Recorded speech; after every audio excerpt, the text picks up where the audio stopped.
রথযাত্রাকে ঘিরে হাজারো ভক্তের সমাগম, আর সেই ভিড়ের কথা মাথায় রেখে শহর জুড়ে বিশেষ তৎপরতায় আগরতলা পুর নিগম পরিচ্ছন্ন, নিরাপদ ও সুশৃঙ্খল পরিবেশ নিশ্চিত করতে মাঠে নামে পুর নিগমের কর্মীরা।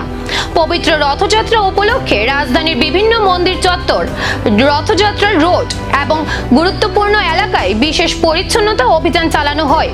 রাস্তা পরিষ্কার, আবর্জনা অপসারণ এবং নর্দমা পরিষ্কারের কাজ চলে দিনভর। ভক্তদের চলাচলে যাতে কোনো অসুবিধা না হয় সেজন্য প্রশাসনের বিভিন্ন দপ্তরের সঙ্গে সমন্বয় রেখে কাজ করে আগরতলা পুর নিগম। জনসমাগম এলাকায় রাখা হয় বিশেষ নজর। পুর নিগমের পক্ষ থেকে জানানো হয়েছে, রথযাত্রা উপলক্ষে পরিচ্ছন্নতা ও জনসুরক্ষায় এই বিশেষ অভিযান উৎসব চলাকালীন অব্যাহত থাকবে।